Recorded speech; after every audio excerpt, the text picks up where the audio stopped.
जय हिंद दोस्तों, हाल ही में मेरे साथ जंतर मंतर में बहुत बड़ा विवाद हो गया था। इसी को लेकर के एक मेरे साथ BR7 के न्यूज़ एंकर मेरे सामने खड़े हुए हैं। मैं इनसे कुछ सवाल करने की कोशिश करूंगा।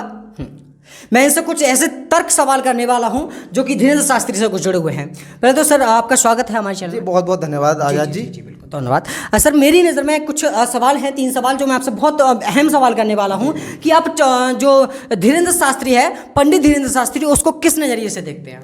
देखिए, नज़र और नज़रिए में बहुत बड़ा फ़र्क है। पहली बात तो आपने कहा कि आप किस नज़र से देखते हैं, तो मैं ये कहता हूँ कि इसे नज़र से देखने की ज़रूरत है ही नहीं। जहाँ पे आपको देखना चाहिए वहाँ पे आप नहीं देखते हैं, क्योंकि ये नज़र देखने की ज़रूरत नहीं है, आपको इसे समझने की ज़रूरत है। क्योंकि आप समझना नहीं चाहते, आप देखना चाहते। मैं कहता हूँ आप देखिए मत, देखने की वजह से ही तो बवाल हो रहा है। आप देखते हैं कि वो वहाँ पर इस तरीके के चमत्कार करते हैं और आप वहाँ पर नतमस्तक हो जाते हैं, तो आपको लगता है पता नहीं है ये यार ये क्या कर रहा है। तो यहाँ पर आपको देखने की ज़रूरत नहीं है, आपको यहाँ पर समझने की ज़रूरत है। कहते हैं कि नज़रबाज ने नज़रबाज को नज़र मारते नज़र से देखा, नज़रबाज की नज़र चुरी तो नज़र चुराते नज़र से देखा। आप नज़र चुराते हुए देख ही नहीं पा रहे हैं कि कहाँ पर क्या हो रहा है। तो आपको देखने की ज़रूरत नहीं है, आपको समझने की ज़रूरत है कि ये वही टेक्निक है जो और भी लोग करते हैं, जो माइंड रीडिंग करते हैं, फेस रीडिंग करते हैं, वही टेक्निक है, उससे ज़्यादा ये कुछ भी नहीं है। नहीं, बहुत बहुत धन्यवाद। इससे जुड़ा एक सवाल और है कि जो टेक्नीशियन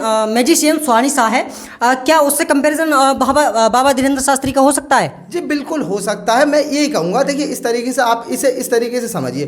पहली बात तो आपको ये लग रहा हो कि ये इस हद तक कैसे पहुँचे, कैसे लग रहा है, तो इसमें कोई ज़्यादा बड़ा लॉजिक या फिर कोई बहुत बड़ी साइंस है नहीं। और साइंस तो कहना भी मैं समझता हूँ साइंस की बेइज्जती होगा, क्योंकि ये तो पूरी तरीके से पाखंडवाद की जड़ की तलहटियों में छुपी हुई आड़ में छुप करके बैठे हैं, वही कंबल लपेटे हुए हैं, उससे ज़्यादा कुछ नहीं। अब मैं आपको बता देता हूँ सुहानी शाह और इनमें क्या अंतर है। जैसे आपको मैं एक बात बता दूँ, 2 लोग हैं एक क्लास के अंदर, दोनों लोग मैथमेटिक्स पढ़ रहे हैं। मान लीजिए एक मैथ में थोड़ा सा कमज़ोर है, एक मैथ में बहुत ज़्यादा होशियार है। तो आपको क्या लगता है, दोनों ही मान लीजिए एडिशन के सवाल कर रहे हैं, दोनों जोड़ने का काम कर रहे हैं। एक जोड़ने में बहुत ज़्यादा माहिर है, एक जोड़ने में थोड़ा सा कमज़ोर है।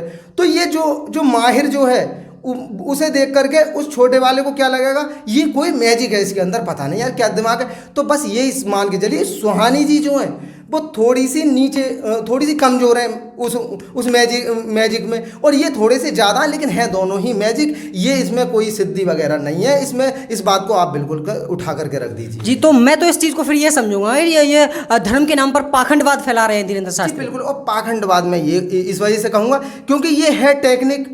पाखंडवाद क्या है? पाखंडवाद झूठ, लेकिन ये है टेक्निक। और ये क्या बता रहे हैं, भगवान जी की सिद्धि। अगर भगवान जी की सिद्धि अगर मान लो होती तो फिर ये सुहानी जी के पास कैसे चली गई? सुहानी जी तो कोई वो नहीं करती हैं, वो केवल मैजिक दिखाती है। तो ये, लेकिन ये मैजिक धीरेन्द्र शास्त्री के पास चला जाता, तो इससे ये साबित होता है कि ये मैजिक जो है वो थोड़ा सा एडवांस होकर के धीरेन्द्र शास्त्री पर पहुंच गया है, और वो ही थोड़ा सा कम होकर के सुहानी जी के पास आ गया। तब ये सर्किल पूरी तरीके से कंप्लीट हो जाता है। किसी के पास ये कम होता है, किसी के पास ये ज़्यादा होता है। जिसके पास ज़्यादा होता है हम कहते हैं सिद्धि है, और जिसके पास कम होता है हम कहते हैं उसके पास मैजिक है। बहुत बहुत शुक्रिया। एक सवाल